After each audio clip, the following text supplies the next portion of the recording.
Kim Jong-un, I respect the fact that I believe he is starting to respect us. I respect that fact very much. Respect that fact. And maybe, probably not, but maybe something positive can come about.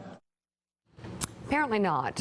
We're following breaking news this morning that North Korea has fired an unidentified ballistic missile through Japanese airspace. South Korean officials tell NBC News that North Korea fired the missile from near the capital of Pyongyang just before 6 a.m. local time this morning. Joining us from Seoul, South Korea, NBC News chief foreign correspondent Richard Engel. Richard, how are officials there reacting this morning?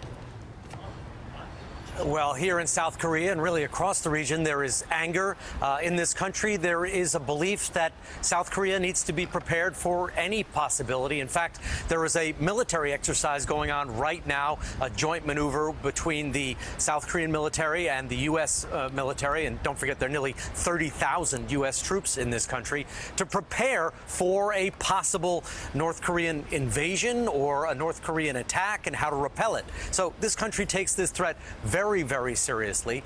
The latest missile launch, the missile flew for about 15 minutes. This is the second test firing that North Korea has carried out in the last 4 days alone. And what's significant about this one, and there have been many tests in the past, but this one is important because of the path that it took. North Korea fired its latest missile at daybreak. It flew nearly 1,700 miles, provocatively right over northern Japan, before breaking into 3 pieces and crashing into the Pacific. Defense systems in Japan went into high gear. Early warning systems advised people to find cover. Prime Minister Shinzo Abe holding an emergency 40-minute phone call with President Trump, calling the missile launch a grave threat. Shinzo Abe saying President Trump expressed the U.S. is 100% with Japan, its ally. Mr. Trump earlier this month took a hard line on North Korea. They will be met with fire, fury, and frankly power, the likes of which this world has never seen before. Afterwards, North Korea threatening to attack the U.S. territory of Guam, home to a key military base. Tensions are always high between the U.S. and North Korea this time of year because the U.S. military is carrying out military exercises with South Korea. But with leaders now in Pyongyang and Washington who both seem to thrive on provocations, tensions haven't been this high in years.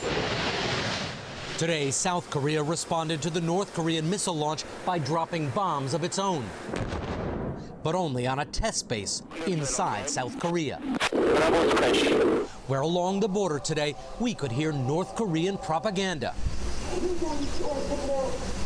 Like the missile test, the calls from a regime demanding to be respected and feared. And Mika, just while you were listening to that report, we have received a statement from President Trump. It's unusual. As you know, there's a very big difference between when he tweets or speaks off the cuff or when he reads from the prompter or issues statements. This was quite a controlled statement. It's very brief. And he says in this statement, the world has received North Korea's latest message loud and clear. The regime has signaled its contempt for its neighbors, for all members of the United Nations, and for minimum standards of acceptable international behavior. It concludes by saying threatening and destabilizing actions only increase the North Korean regime's isolation in the region and among all nations of the world.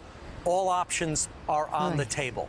So aside from that, all options are on the table, which is not that bellicose of the statement. It is the kind of thing you've heard many times before. For President Trump, this is quite a restrained statement. NBC's Richard Engel, thank you very much. And Mark, that is, we were looking at the statement just a minute ago, and it did show restraint. But saying all options are on the table, actually, it's a stark message and a measured message. You know, the president's gone back and forth on how fiery he's been. This is a statement, I think, that pretty much most people, foreign policy experts would say, hit the sweet spot between being firm.